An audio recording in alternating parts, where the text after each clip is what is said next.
Robert, aalis ka na naman. Iiwanan mo na naman ang asawa at anak mo. Puro ka na lang layas ng bahay. Ayos ah. Eh kung ako lang masusunod, gusto ko nasa bahay lang ako eh. Gusto ko kasama ko yung asawa at anak ko. Kaso hindi eh. Anong kakainin namin pag hindi ako lumabas ng bahay? Bakit? Pag lumabas ba ako ng bahay, nagpapasarap ako? Kaya ako lumalabas ng bahay para dumiskarte ng pera. Anong kakainin ng pamilya ko kung nasa bahay lang ako? Kung puro kami lablaban. Minsan nga late na ako umuwi eh. Hindi ko na inaabutan gising yung anak ko.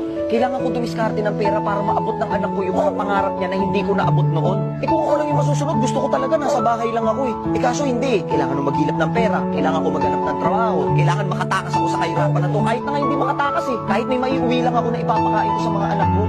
Kasi pag hindi, pag naging tamad lang ako, pag nasa bahay lang ako, naglablaban lang kami, lahat kami doon nga.